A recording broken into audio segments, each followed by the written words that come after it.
Welcome to Grief Uprooted, a podcast dedicated to sharing your grief stories.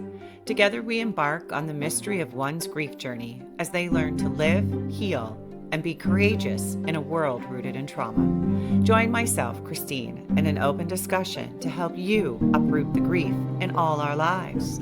I am an award-winning author, professional speaker, and humanitarian in the field of grief and trauma. I want you to be part of the discussion. Welcome back to Grief Uprooted. I'm your host, Christine Dernetterlanden. When does Halloween kind of cross the line? When do the decorations trigger people? For 1 second, and it might be you that I'm speaking to, think about being a firefighter, an EMS, ambulance attendant, a nurse, a doctor, firefighter. There's numerous careers that people go into that they witness trauma firsthand. One lady has gone viral over all social media this past week. It's titled "Neighbors' Hilarious Response to Halloween Decoration Criticism Went Viral." In today's episode, I want to take you through what exactly this lady had put out on her front lawn that triggered her neighbor to ask her to remove it. And did she remove it? And then I'm going to give you 5 key ways to make it through the Halloween season. Walking down the street and seeing someone hanging from a tree who's been brutally killed. I know myself on my daily walks. I see this dummy, I'm going to call it, but figure of a man who's hanging by his feet. And it's right by my house on Reichert Street. And he's hanging there. It looks as if somebody hung him there and killed him. For me, I have chosen to take a different path because that triggers me. Why does it trigger me?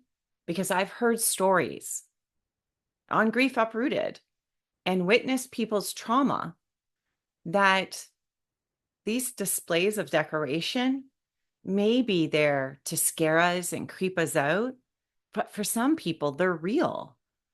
For some people, they may have seen that. They may have witnessed that brutality to somebody. So as much as I don't want to diminish Halloween, I love free candy. Who doesn't?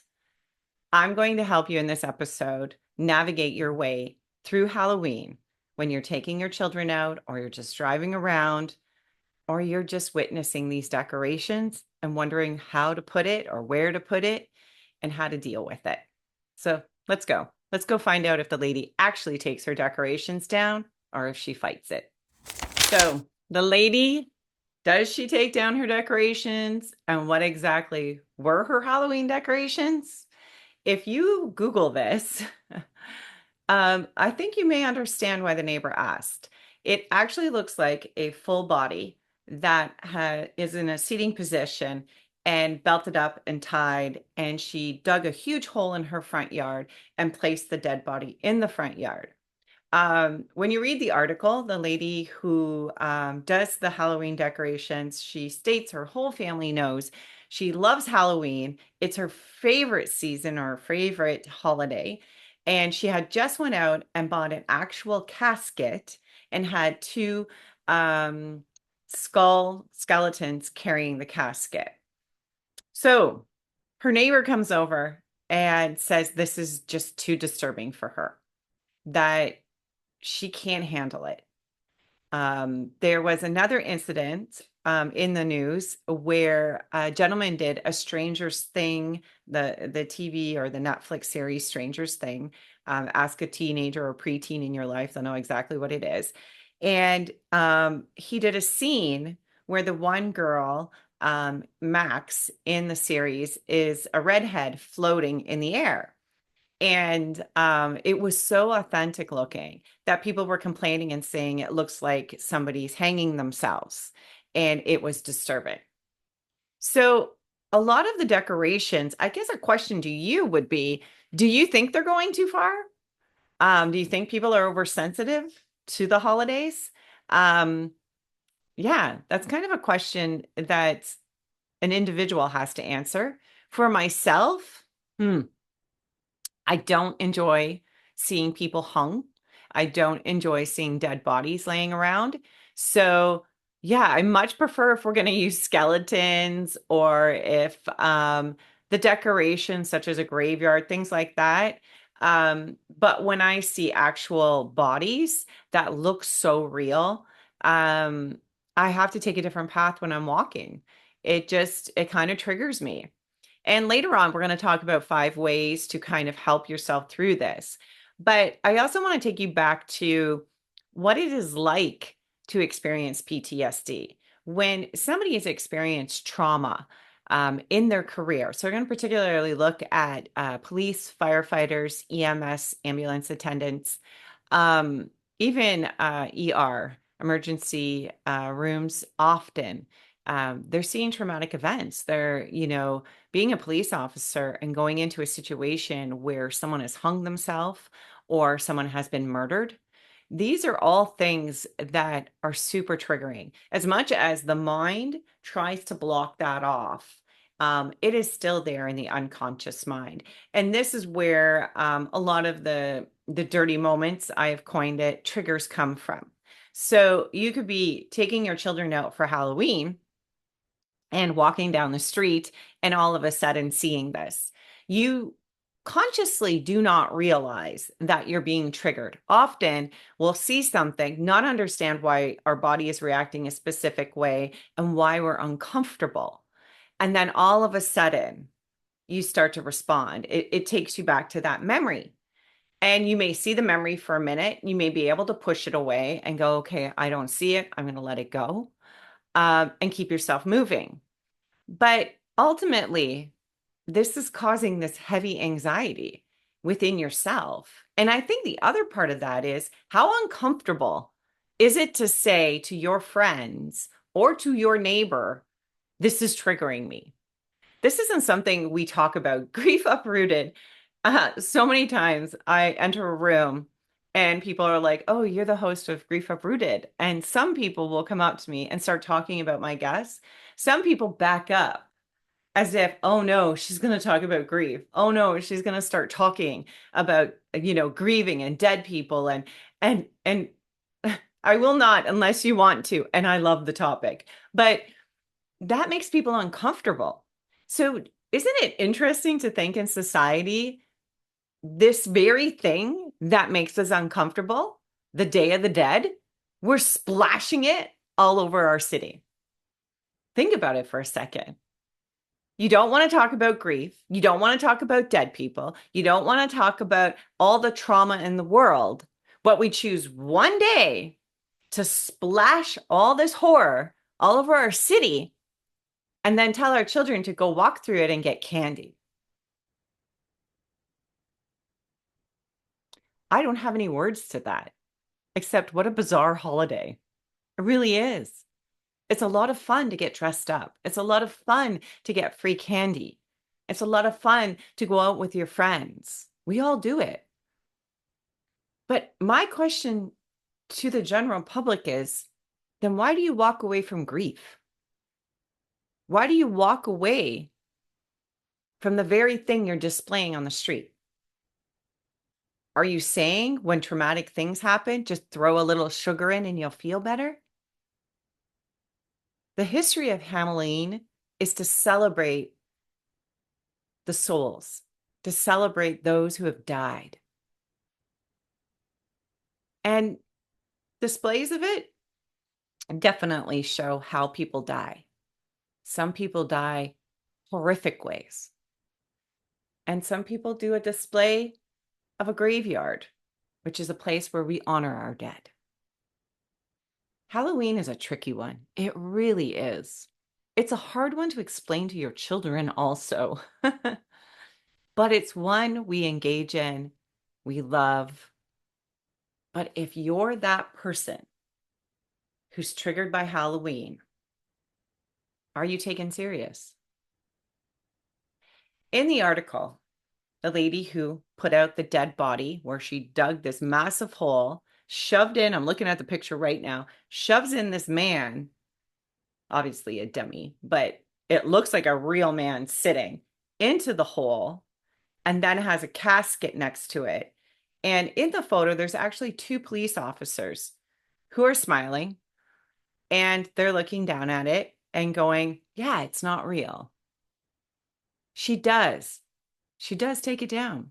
And she writes, I just went out and bought the casket, and now I really don't know what I'm going to put in replace of it. But I loved her words. I want to read them to you. My family knows I love Halloween, and my decorations took me a while to make and put up.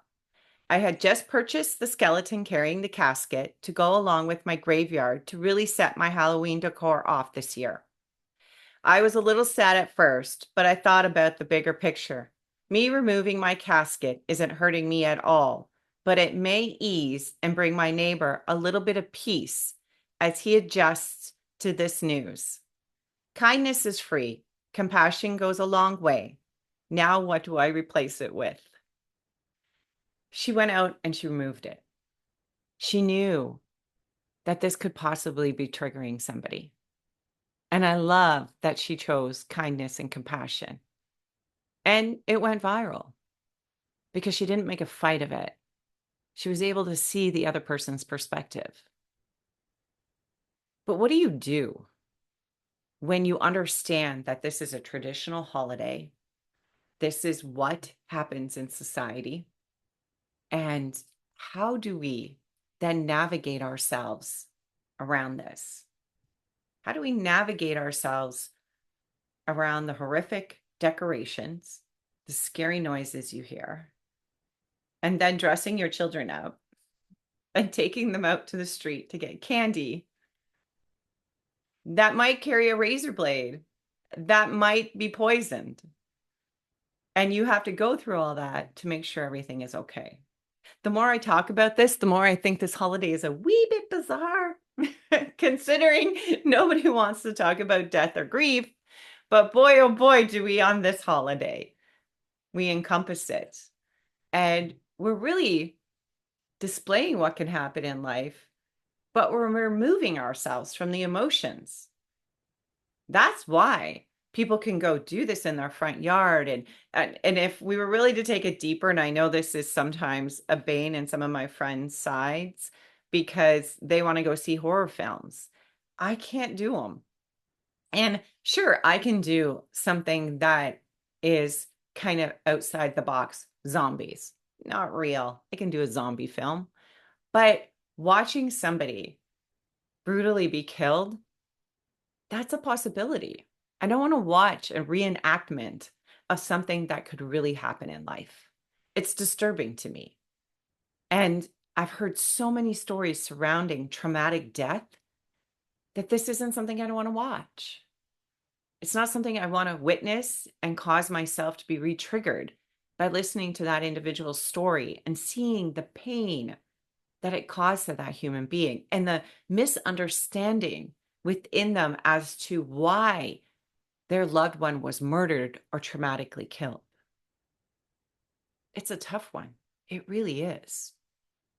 Especially if you work in a field where this is seen daily. How do you compute that? So, putting aside maybe my dismay with Halloween, I still go out. I still enjoy it.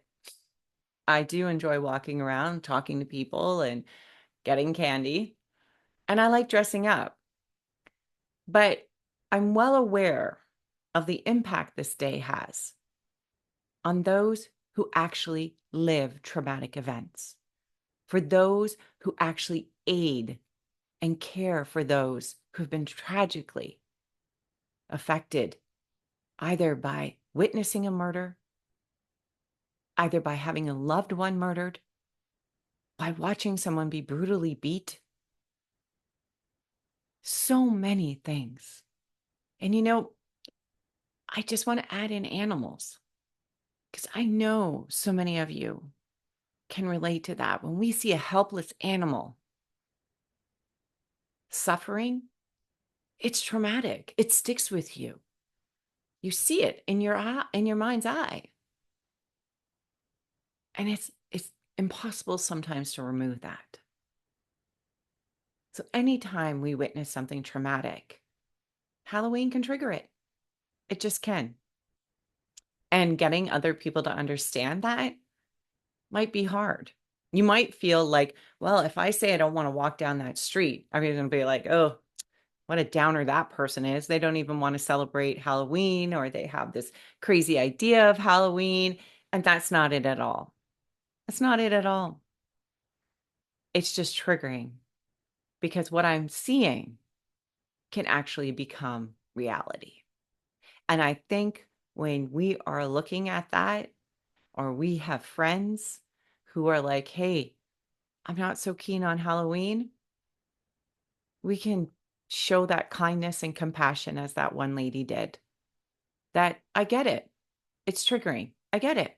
I get that you might not be able to look at this and say, this is fake and this isn't real. Or you may be able to say that to yourself, but it's still hitting your heart. It's still reminding you of something that you witnessed and saw. So let's move in. We're just going to take a small break. And then when I come back, I would like to start moving into the 5 ways that you can tackle Halloween and make it a little bit more enjoyable for you. We'll be right back.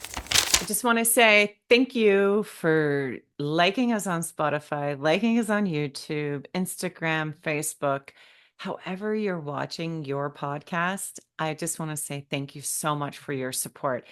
The people we reach is unreal. It's worldwide, and I am so excited to see how this community is growing. Grief Uprooted is really reaching the masses, and I want to say thank you for that. I also want to invite you to visit us at griefuprooted.com. If you have a story you want to share, I would love and be honored to take that journey with you and have your story shared here on Grief Uprooted. Today's episode, we are touching on some heavy subjects. So I wanted to just share with you some of the resources we have at robertspress.com. The first one is called Reactions. It is actually a workbook for preteens or teens who have witnessed a homicide or traumatic grief. It does not shy away from the topic. It is open-ended questions to help youth deal with what they may have experienced. It's been a resource that's been around for quite some time. They've redone it. They have guilt, body reactions, anger, feelings. It talks about different activities you can do. And it asks you to share your story of what you witnessed and what you experienced. So a heavy topic, but it goes straight on. So if you have somebody in your life that may have experienced a homicide or traumatic grief in some way that is a youth, this is an excellent resource. This too is, I only have one copy. It's called After a Murder. It has been discontinued. It's by the Dougie Center. They're located in the States. I've been caring for grieving children for decades over decades. They are coming back with a new version. It also has open-ended questions. This is more for your youngsters, I would say from 12 and under. Has letters and drawings from other children who have experienced a murder. Again, a heavy topic, but one that needs to be discussed sometimes in the lives of our children. And in the episode, I actually touch on life after trauma, the second edition, this workbook here. Again, these will be on robertspress.com. These are my copies, and I'm going to put them up there. And you can order these ones in if you like. You also can see all this stuff on Amazon, obviously. But this one I really like because it's the second edition, not much different than her first edition. Both are really good. You'll see I earmarked this one. I love them because they're giving you questions. Let me just show you a little bit inside here, and exercises to follow. It really helps you with trauma and PTSD, and an actual workbook. So you can work through it. You're welcome to then put it down for a little while and go back to it. The last one that I had that I mentioned was overcoming trauma and PTSD. This one here is a newer book that's been out. I really kind of like it. It taps into nature quite a bit. This one is excellent too. All these can be found at robertspress.com. I also want to extend to you an invite if you would like to reach out to me. If you're looking for a specific resource for yourself or for a colleague or for an organization, we'll be able to help you out. We often develop libraries and help individuals find the right resources for them while they're grieving. Thank you so much. And let's get back to the episode. Take care.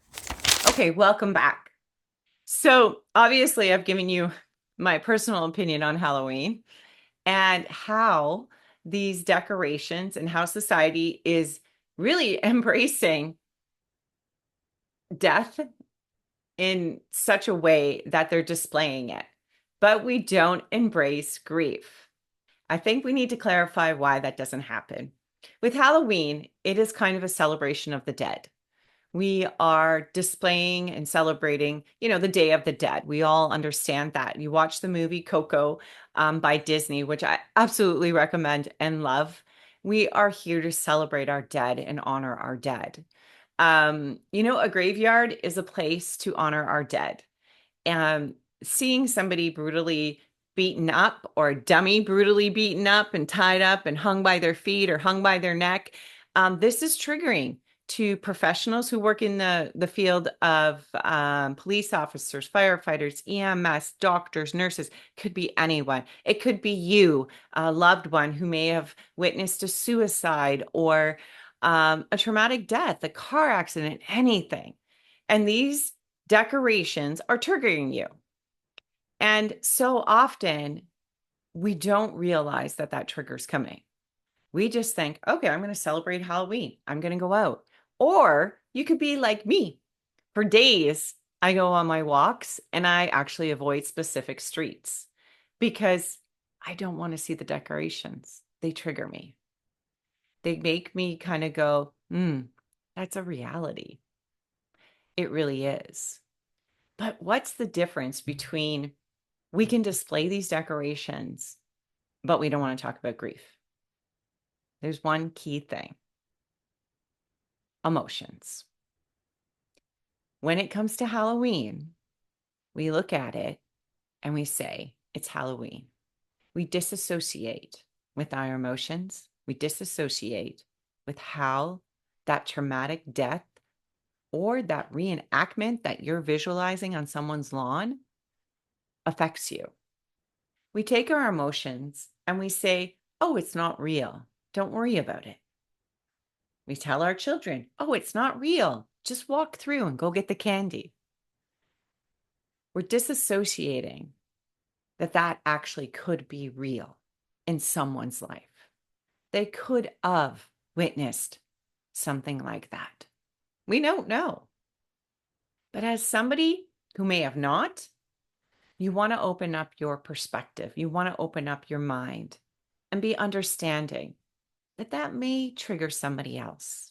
Does that mean we don't decorate our lawns? Absolutely not. It means you do what you want to do. But have that understanding, just as the young lady did on social media. So how do we tackle this? Well, number one, exactly what I have done: plan a different route. If there is something on a street that is super triggering to you, then go a different way. For me, it is the one on Reichard Street because it's so realistic. The gentleman hanging by his feet, and he's been bagged and tied all up and full of blood. And it's just hanging in the front yard of this home. I just have to take a different route. When I walk by it, it triggers me to think about the stories I've heard here on Grief Uprooted. My clients, I have not witnessed a traumatic event like that, but I've seen the pain it causes to individuals. And it just triggers me in my mind. So it's smart to go, okay, I don't like that path. And when I go out on Halloween, I'm going to take a different path. I'm going to say, I don't want to go past that house. Or another way of doing that is walking on the other side of the street. I find if I walk on the other side of the street, um, then I'm really just saying, I'm openly saying, that's not my thing. That's just not my thing. And I recall a couple Halloweens back just saying, that shit ain't nice. It just isn't nice. And I don't want to go past that house. It scares me. There's nothing wrong with that. I know so many times we don't want to admit that something scares us where we look weak. Absolutely not. Not in today's society. It's 2024. It's okay to say, man, that really triggers me. Not my cup of tea. So I sometimes feel not only taking a different path, that would be number one, plan out that path, and go for the ones that give out really good candy. I know a house that gives out Kinder eggs. I always make sure to go past that one because I highly enjoy the chocolate and the little toy. Yes, I know I'm 52, but hey, who says you have to stop doing Halloween? I've never heard an age range on this. Um, and then also number two is walk on the opposite side of the street, or take a different route. That's number one. Number two is verbalize it. It's Halloween. It's okay to look and go, oh my God, that's pretty scary, eh? Like that would scare the shit out of me. It's okay to have that expression that something is scaring you. That's the intention of Halloween. That is the intention of these horrific, disgusting, sometimes downright gross decorations to scare you. So by expressing yourself, you're just telling the homeowner, you did a good job. It looks real. It also helps those little people in our lives go, yeah, I'm scared too. Um, the next is I often suggest a grounding kit, and a grounding kit comes from scent that can soothe you. I know some of you may be going, I don't really get that. Well, lavender is my favorite. Lavender tends to calm me down. It also reminds me of my childhood, and the comforting times that I've had there. So I'll often have a little bit of lavender oil with me, and I'll put it on the collar of my jacket. And then when we're walking and I'm scared, I usually want to hide my face and I can smell the lavender. Um, and it really is a way of like combating the trigger. The other part of that is I should do an episode on tapping. And tapping is when we're tapping here repetitive on our temples. And this tapping is used to retake the mind to move somewhere else. So you could have the lavender or scent on your jacket that kind of you can pull over and nobody would know you're doing it. Or the tapping where you can just tap on your hand or your arm. I find my legs, I tend to tap on my legs when I'm nervous. And that just kind of focuses me and grounds me. So number three, it's kind of communicating those boundaries earlier. Kind of goes with number two. Guess I kind of screwed this up for you. Sorry. I kind of got carried away. Number one, plan those safe routes. Okay. Make sure that you're not headed into something that you're aware that may trigger you. Number two, have that soothing kit that could go and you can smell quickly. No one even knows it's on your jacket. Number three, and I know I twisted them all up for you, is having those boundaries and communicating that it's scary and being able to say, that's super scary. And I don't want to go across the street there. It's Halloween. It's okay to communicate. Holy shit, that house did it really well. And say that out loud. That way you're releasing it. You're letting it go. Everyone knows how you feel, and we can all have a good giggle because there's a lot of giggles during Halloween when we say to our kids, oh, yeah, go walk through that and get your candy. And number four, practice mindfulness, being present. And really, what we want to do here is when we are triggered, we tend to believe we're in the situation. The body starts to react as if it's in the situation. Triggering sometimes can be felt like you're sweating to death. You start to sweat, not feel like you do start sweating. You'll feel your heart start to race. You'll start to shake a little. I find some people stutter, and you're being triggered. The body's being triggered, and it's usually our physical body will notice this before our mind kind of catches on and goes, "Oh no, this is triggering me somewhere." So when we become mindful in Halloween, we are capable of saying, "That's not real." And that is something that will really have a huge impact on you. And I am sure that some of you listening right now have done this when you're watching a movie, or you're actually witnessing a Halloween decoration where you're capable of going, "That's not real." It's scary, but it's not real. I love amusement parks. And when I go to Disney World or Disneyland, some of the rides, I got to tell myself, it's not real. It's not real. Nothing's going to come out and get you.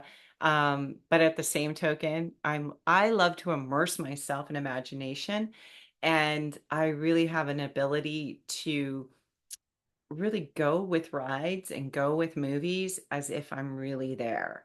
And so in Halloween, I'm often going, "That's not real. Stay present, stay mindful of your feet are on the ground, and all of this isn't real." And lastly, engage in positive distractions. Laugh, eat the candy, but make sure it's good. Um, I often will go with some children, and there's always a clan of them all together, and I'll carry the extra candy. And I find just going through, looking at what's in there, talking away to a friend, laughing, all of this type of stuff is great to engage in instead of actually looking at all these horrific decorations. Um, so I'm going to add another one just to confuse you because I know I kind of went all over the place. Six, play music. I have my earphones, and sometimes if you're going and it's creepy, and you're going through a haunted house, or your kids are really into it, a cornfield they want to run through, and it's kind of creepy. Sometimes just having your earbuds in and just playing very lightly a tune, that type of humming or that tune will keep you focused. So Halloween, yeah. Is it right? Is it wrong? It just is. It's a part of life. I think so many times in society, we want to rewrite, remove, take out. But I think in order to grieve and to understand ourselves, we can't just remove ourselves. We have to be able to integrate. We have to be able to really look at how can we be able to live our lives after we've experienced something horrific, um, that being in our career, that being just in our lives, ourselves as a human being. Um, how do we move forward? How do we keep ourselves going? And there are many different tools that are available to you that after Halloween, you may want to pick up. You may want to look at some things and go, you know, this Halloween, I did kind of look around and pay attention. And I do think that I might be experiencing a form of PTSD, post traumatic stress disorder. And what that means when we think about post traumatic stress disorder, and I think one of the best ways that it was described to me was being in a car accident. And so you're driving your car along, and all of a sudden, you smash in to the person in front of you. Obviously, you get out of the car, hopefully, and you've had this experience. And the next day, you jump into a car in your own driveway and you sit at the steering wheel. Many of us have been into a minor fender bender. And the next day, when you go to get back into that car into the exact seat that you were sitting in when this accident happened, I guarantee you, your body will start to react. You will start to feel that tension. You will start to recall seeing the car in front of you. This is what post-traumatic stress disorder does to individuals. And this is just a very small example of it, a very small example of it. But living with that on a daily basis is so difficult, so difficult. I was part of a study on how veterans were capable of really moving forward, looking at chain analysis and how a traumatic event overseas would come back to Canada or United States and then be triggered, and how that trigger would lead to a chain of events, which could easily be I'm triggered, I start to go down and be depressed, I may start to drink, and that leads to me being drunk, which leads to me getting nothing done for the day, and I end up just going to bed and sleeping it off. So we're really looking at all this type of stuff, and that study was fascinating. We took behavior task assignments and brought them forward, and we're able to help people realize the trigger was coming first. And how were we going to move beyond that trigger? And how could we recognize that trigger?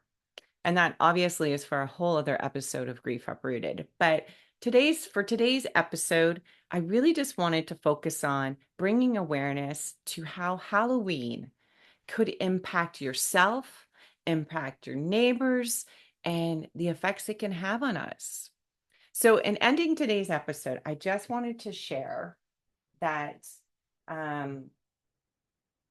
there are a lot of workbooks. This one is Overcoming Trauma and PTSD. I love the workbook style. And this workbook is available at robertspress.com. You can also get it on Amazon. I'm sure you can get it at any bookstore. But what I love about it is it's helping you with the behavior task assignments. And what those are is things to help you recognize those triggers and catch them before the chain starts to happen, before chain analysis starts to happen, where the trigger leads to something else, then leads to something else, then leads to something else. Let's stop it where we can. So there's Overcoming Trauma and PTSD. This one I really I like because she gives you a lot of charts. You can observe your own level of anxiety. The other one that I have, these are two other ones that I actually like. The PTS workbook. Mary Beth Williams, she's known for simple techniques. This is very much similar to the other one. This one here is more about giving you exercises to do in your day. So they'll teach you grounding techniques, things you can do that were going to help you really recognize PTSD, but also an activity that will help you define what it is that is actually causing you to be triggered. So this one's good too. And last is Life After Trauma Workbook for Healing. And this one is co-authored by Dina and Mary Beth Williams. So Mary Beth has done the two, I'm pretty sure. And so this one is very similar, but more focused on trauma and the second edition. So it's got a little bit more to it. But I wanted to share those with you if you are truly struggling at this time of year and wondering, well, okay, this is all great, Christine. You told me that this is going to trigger me, but what's the solution to this and where do we start? Obviously, there are many counselors, coaches, recovery specialists as myself that help people through PTSD and these triggers. So do enjoy, and I'm sure this episode will come out after Halloween. So I hope many of you have enjoyed your Halloween. And I hope that some of these ideas that I've offered up will be ones that you can use not only for future Halloweens, but also really when you might be confronted with something that's traumatic. that you're wondering, how do I deal with this? How do I really look at this? So enjoy your Halloween, and yeah, take care. It is only together that we grieve, and it is only together that we heal. Grief Uprooted professional grief and empowerment coaching are not to be used as a substitute for professional advice by legal, medical, financial, business, spiritual, or other qualified professionals. All our products and services are designed for grief empowerment through learning and sharing of one's lived experiences.